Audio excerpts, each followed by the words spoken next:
Check us out to hear the latest on life in the volunteer state. Yvonnca and her guests discuss everything from life, love, and business with a Tennessee flair. It's a Tennessee thing! Always relatable, always relevant, and always a good time. This is Talking Tennessee, and now your host, Yvonnca.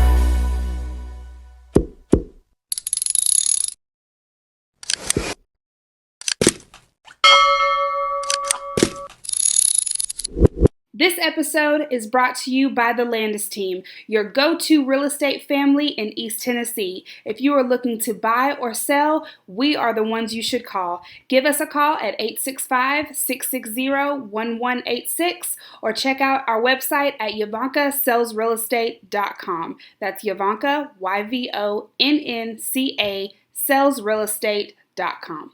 Welcome back to Talking Tennessee with Yvonnca. I'm your host, where real conversations meet real leadership. And I am so excited to show you the guest that I have on Talking Tennessee. He is a legend in a lot of things he does, but his heart is so humble. He walks with grace and humility. And I am so proud to say Randy Boyd is on Talking Tennessee. Thank you. Yvonnca, thank you for having me. However, I had to hesitate for a minute when you said I used the word legend. Legend usually means you're old, but then I thought about it for a second. You know, if you are, you might as well own it. But yes, you're not old. I think I've actually earned that status of being an older gentleman now. Yes, you have done so much in Tennessee, viewers and listeners. Randy Boyd is a staple in our community, and he never stops. The biggest thing I would like to tell you is this has been a conversation that has been in the brewing for 2 years, that we would see each other out. I'd ask him to come on the podcast, and it just was not the right time, and I didn't want to waste his time, so I waited for God to tell me when, and it's now. Randy Boyd, you are a legend because you never stop. You never stop believing in your community. What makes you, let's take it all the way back. What made you, I would ask, who's Randy Boyd and what made you? Well, that's a big question. Let me try to highlight a couple of things. So, grew up in Knoxville, Tennessee, humble beginnings. Dad always made me work for everything I had. At 11 years old, he said, Randy, you're old enough now to pay for your own clothes. My mom said that made her cry, but gave me a work ethic at a very early age. So I always appreciated what my parents poured into me. Product of New Hope Elementary School, Doyle High School, and then the University of Tennessee. Always gone to public schools. And so I owe a lot to all my teachers that helped me get to where I am. I'll highlight Boy Scouts. I'm a Boy Scout. I was a Boy Scout as a youth. Then I was a Boy Scout master for 17 years. Started a pack and then a troop. And one of the things as a scout that you learn, and as a Boy Scout master that you teach, is to leave every trail better than you found it. Yes, and literally what we're talking about is the trail itself. Like if you walk down a trail and you see a gum wrapper, it doesn't matter that you didn't drop it. You pick it up. You want to leave everything better than you found it. And for 17 years, I'm trying to explain to the boys that this is also a metaphor for life. Everywhere you go, you want to leave it better than you found it. And so if you're going to preach it, you need to learn it or live it. And so I've always tried to live by that example of making sure everywhere I've been, it's a little better than you found it. And second thing I'll just say is that, and you and I have talked about this before, but Jenny and I have been very blessed. We've worked hard, but God's blessed us. We have so much to be thankful for, and more than we'll need. And so we're spending the rest of our life trying to get back and paying back the debt that we owe. Mm-hmm. And we believe we spent the rest of our life giving back, trying to pay down that debt. We'll still die in debt. We'll never be able to pay it all back. So that's what we're trying to do. We're trying to do it in a smart way too. Mm-hmm. There's many ways in which you can give back, and one of the things we believe in is education. Yes. I feel like education is the inflection point of everything. So I've been working at the University of Tennessee for 8 years now, free of charge. I feel like this is a place I can make the biggest impact, make the biggest difference. That's free very of long. charge. No, it was right where I needed it. So free of charge. So you decide, okay, I want to do this. But I'm going to take you back a little bit. The young Randy, when you went to college and you got on the campus, what was your experience in college? Well, I was probably one of those that didn't have a whole lot of fun. I had a great experience and I enjoyed it, but I look back now at the students that go to spring break and are in fraternities and go to football games. So confession, I was in and out in 3 years. I started at age 16, graduated at age 19, worked 24 hours every weekend. I did this bread injection molding machines for my dad's factory. I'd start at 7 p.m. on a Saturday night, finish at 7 a.m. on Sunday morning, and then do it again Sunday morning to Monday. And by doing that, and then if there was a spring semester, I took an online 3-hour credit course. I studied through the summers. So I was very disciplined, but I still had some great experiences. I was in Air Force ROTC for the first couple of years, so I had a great experience in that. Made a lot of friendships in that, but I was in and out quickly. So like some kids would talk about the fun. Yeah, some kids talk about all the things they do at the parties and the football. I went to half of one football game. Mostly football annoyed me because I tried to go to the library on Saturday. I couldn't find a place to park. I thought, this is not fair. I need to get to the library and I can't find a place to park. But I had a great experience. I learned a lot. I think paying my way through was also taught me discipline, and I was happy that I was able to graduate in 3 years, pay my way through with zero debt at the end. My daughter is doing the same thing. She has not taken out one loan. She has paid all of her fees, everything. She hasn't asked us for anything. Literally. And she said, I want to be able to say that I did it on my own. And I respect that. Yeah, there's a lot of pride in that. It really is. Tell me one thing.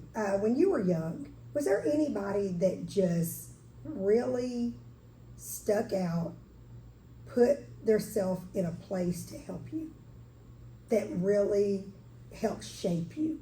Yeah, I'll say two things. Both one, my father, he was always an example. I've been an entrepreneur all my life. My dad's an entrepreneur. My friends say if you look in the dictionary under the word entrepreneur, there's a picture of my dad. He's constantly coming up with a new idea every day. He's 88 years old now. This past weekend, they showed him, his wife sent a picture of him in a backhoe with some new device that he had invented to cut out cattails in a pond, and he's going to patent it. I said, well, Dad, you're 88 years old. You're inventing new products. So my dad was always a great example, and he's always an example of determination. He's had a lot of obstacles, a lot of times it was very difficult, and he would never give up. And so anytime I would be in a bad situation, I could use him as an example of, if you don't want to quit, nobody can make you quit. Right. And my dad taught me that. I think the other person I think about in my youth would have been my scoutmaster, Scoutmaster Gillenwater, who empowered me to be a leader. So one of the things they like to say in scouting is that it's a safe place to fail. So we'd come to the meetings, and he'd put me in charge of the meeting. I was a senior patrol leader.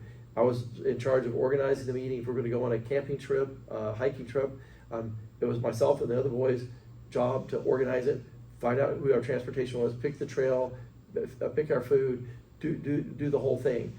And so we had a few misadventures. We had the park rangers had to come find us on one occasion. Because you got lost. But I didn't know. Well, actually, I did not get lost. I was just in a spot where I didn't need to be in January on a trail that was frozen in the middle of the night. But there's a whole long story. That's a different story. But I think everybody studies leadership, and something I like to share with people that you can read books, you can watch videos, you watch leadership tips on YouTube, you can go to classes, all these things. But leadership is like shooting free throws. You can read about the books, you can study it as much as you want, but at some point you have to toe the line and just take some shots. That's you got to true. Practice.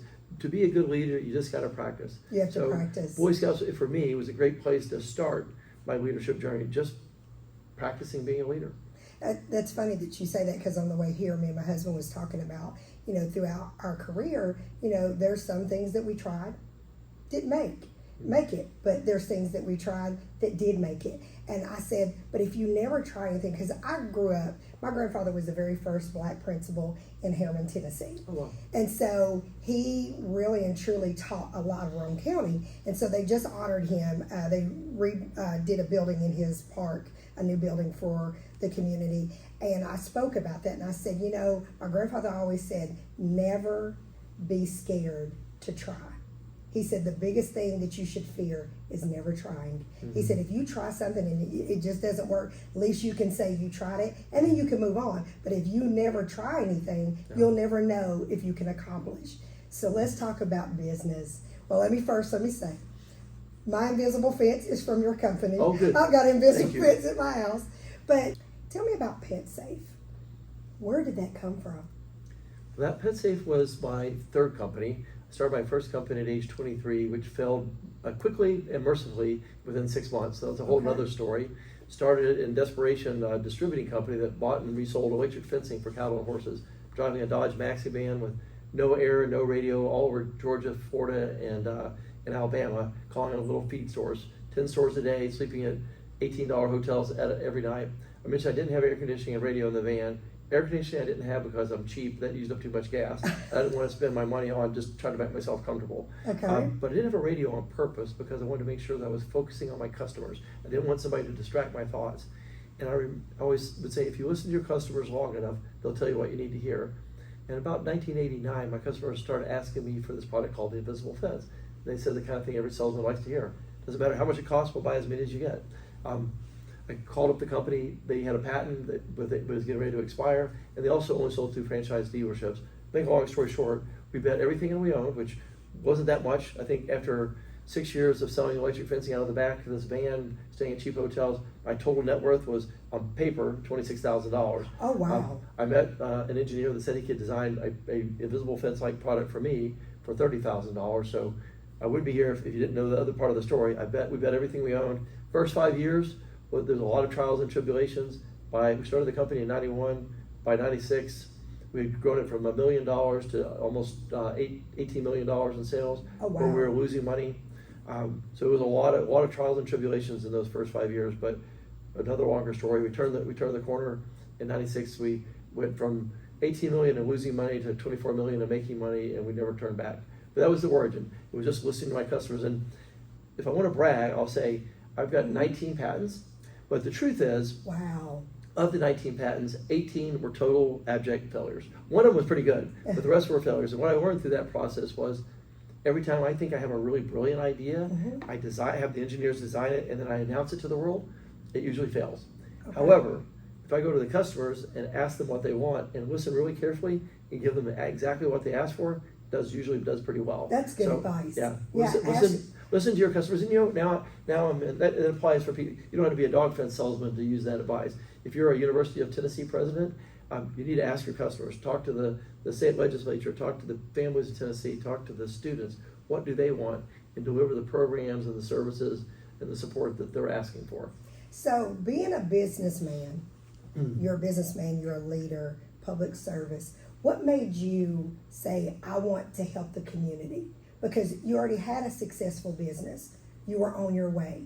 And you talked about the trials and tribulations that you and your wife endured trying to build your business. But what made you say, okay, I have this business, but at the same time, I want to do things for my community? What led you to go into public service? Well, I would say maybe the philosophical point we kind of touched on earlier, and that is that it was the community that helped us be successful. It was the public schools that helped teach us. It was the local community leaders that provided mentorship. It was a local engineer that helped design the first product. Some of the initial early investors were from the local area, and many invested not because they thought I had a good idea, but just because they wanted to support somebody local in the community. So there's everything that we became was as a result of the community that supported us. So when we were in a position to give back, it just made sense to give back to the community. But it was a slippery slope. So it started off to something very natural. So we're in the pet business, and I was at a conference somewhere in Phoenix, and someone said, we're making animal welfare better all across the country, except in certain places, certain backwaters in the country, like Mississippi, Alabama, and Tennessee. And I was insulted and offended. It turned out they were right. We weren't taking care of our animals as well as we should, especially our dogs and cats. Right. And I'm kind of a believer in something called big, hairy, audacious goals. Not a term that I made up. A guy named Jim Collins coined the term, but BHAGs, big, hairy, audacious goals. So coming back, I said, we don't want to just do a little better. Let's make Knoxville the most pet-friendly city in America. And so that kind of started it. Yes. That was a community effort that brought a lot of people together. We put money into it. Now we have more dog parks than any other per capita than any other city in America. I take And my there's- dog to your Well, park. thank you. I do. So that was And he loves it. it was an insult that helped inspire that first initiative. Within that, I had to ask the county mayor to help donate some land or provide the land that I would then build the park on. And we made a deal with the county mayor on the condition that I would help him with his dream of making sure every kid in Knox County could go to a technical college or community college free of charge. We called it Knox Achieves at the time. Today it's now Tennessee Achieves, and we've sent 133,000 kids to college, community college, free of tuition and fees. 136,000. 133,000. 33,000. By the time we're recording this, it's probably 136. I have my number was as of about a month ago. Okay. But that's something that we're incredibly proud of. But Yes. It was all very serendipitous. You know, I'm asking for one project. He asked me to help him with his, and that was kind of the beginning of the Public service. of the public service. From that, Governor Haslam said, "Hey, this is a really good idea. Come work for me in the state in higher education." I volunteered to do it for a year. Always give, sometimes at commencements, I'll give some students this advice, which is probably the worst and most useless advice that anybody ever gives them. It's amazing the kind of jobs you can get if you're willing to work for free. So out as a dog fence salesman, become the special advisor on higher education. I volunteered for free, did that for a year, came back and was commissioner of economic and community And you development. learned a lot. And I learned a ton. I learned a ton through both those. I've got a 16-year-old son, and I try to tell him, I said, yes, I understand you want to be paid for everything. I said, but you know what? There's something about offering your time for free. You will get paid one day, and you always have to know that it's about purpose and it's about making a difference, and God will make sure that you get paid. God will make sure that you're taken care of, but you have to do things genuinely and it being in your heart. Yeah. So let's shift a little bit. You talked about Governor Haslam. So you ran for governor. Yes. Let's talk about it. Tell me what made you think about running for governor, what it was like being on the trail, and then what was it like not winning? Okay. Yeah, that's a great question. So I was Commissioner of Economic and Community Development working for Governor Haslam, and actually prior to that, Special Advisor on Higher Education. As the Special Advisor, we created this mission called the Drive to 55, to get 55% of our population with some kind of certificate or degree. So that was in process. As Commissioner of Economic and Community Development, we had 21 rural counties that were called distressed. I wanted to get that to 0. We were making progress toward that. There was multiple other initiatives. I had this campaign to help try to mitigate the ravages of substance abuse, in particular opioid, in our rural counties. So I had a lot of initiatives that I was working on with the governor when I was commissioner.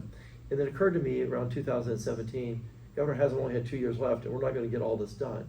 And so I had the choice.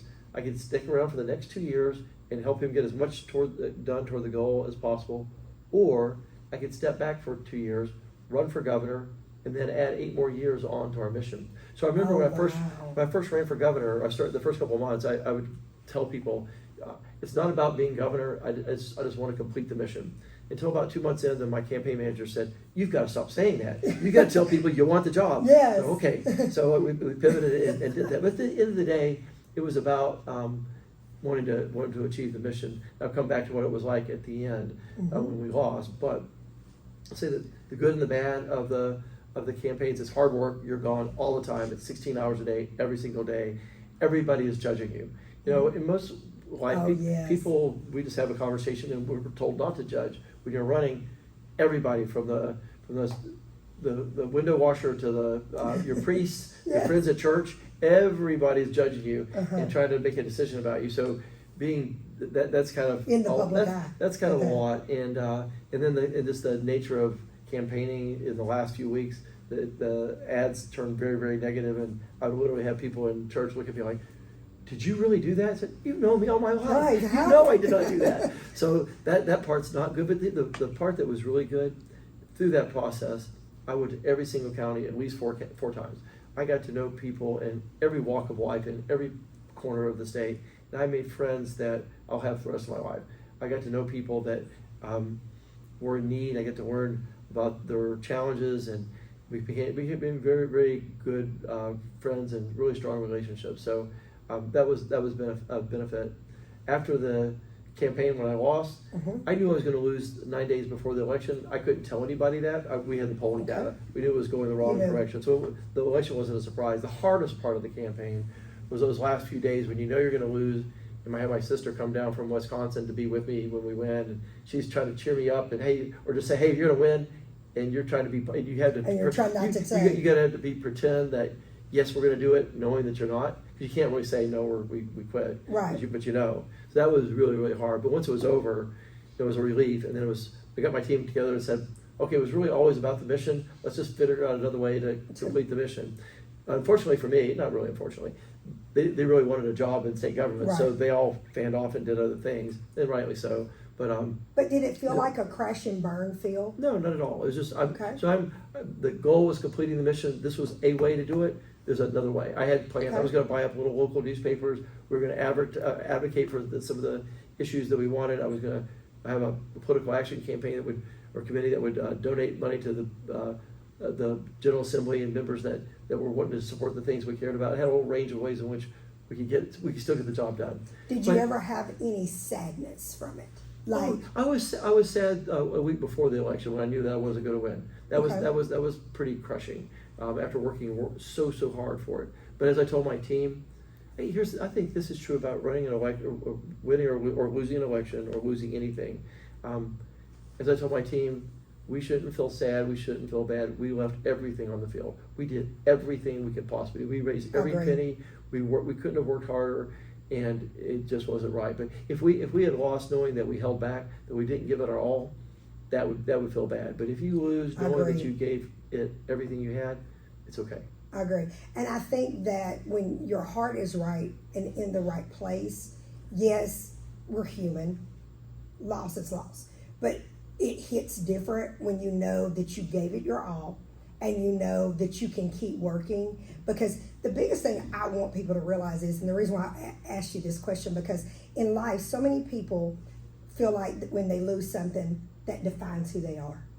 And after everything you've done, okay, you had a loss, but you dusted yourself off and you kept moving. Mm-hmm. So that's why I asked you that question, because I want the viewers to realize is you have to dust yourself off and you have to keep going, and you cannot let it define who you are. It can shape you to go harder for what you believe mm-hmm. in. But I think that a loss is not the thing that God says, okay, you will never make it because you lost something. I think it's a stepping stone. Do you agree with that? 1,000%. Something I sometimes share at commencements, but I've studied successful people all my life. I've read books about them. I've been on boards to be around other successful people. I've had my own board that was always full of successful people, and I was always looking for the magic formula. What is the particular philosophy or the strategy, the set of ethics that you need to follow? And it turns out there's nothing that they all have in common. Everybody's different. Everybody does it a different way. Okay. I found one thing, and only one thing, that every single successful person I've ever met had in common, and it was what you just said. It's persistence. Yeah. Everybody gets knocked down. Everybody loses. The difference in the successful people and the unsuccessful people, the successful people just get back up and keep going. You got to dust yourself off. And for me, we've talked about that. I think I always say that God usually always has a better plan for you than you do for yourself. So a week after the election, I'm thinking, okay, coming up with all these ideas on how I'm going to be able to do what I needed to do. And the president of the University of Tennessee called up and asked me if I want to come for lunch. Mm-hmm. And then at lunch he says, hey, but at the end of lunch he says, by the way, I'm going to step down in a couple of months, and I was talking to the governor and the chair. They thought you would be a good one to be the interim for the first 6 months until we can find someone that's actually qualified to do the job. I thought, sure, I'll do it. Yeah. Only as long as I can come in and make some transformational change. If you want somebody to put their feet on the desk and just kick back, pick somebody else. But if I can come in and really try to make some changes and make a difference, I'll do it. And within 6 months, 2 things happened. One, we did make some significant changes, and 2, I realized that if you want to make a difference in the lives of the people of Tennessee, there's no better place than the University of Tennessee. I agree. And I'll tell you this, I ran for an election in our real estate world industry, and I lost that election. And I will tell you, did it hurt? Yeah, because I knew what I could do, but it was the best thing that ever happened to me, because when you were talking about in God's timing, it is so true, because honest to goodness, the path I'm on right now, I would not have been on this path if I would have won that election. So it was like something I lost, but I gained so much from it. And part of it is University of Tennessee. I am having a great conversation with Randy Boyd. Tune in next Friday because part 2 will be here. Thanks for listening to Talkin' Tennessee with Yvonnca. Watch out for our weekly episodes from the first family of real estate and check us out on the web, www.yvoncasalesrealestate.com. See our videos on Yvonca's YouTube channel or find us on Facebook under Yvonnca Landes and Twitter @Yvonnca Landes. And don't forget to tell a friend about us. Until next time, Yvonnca signing off.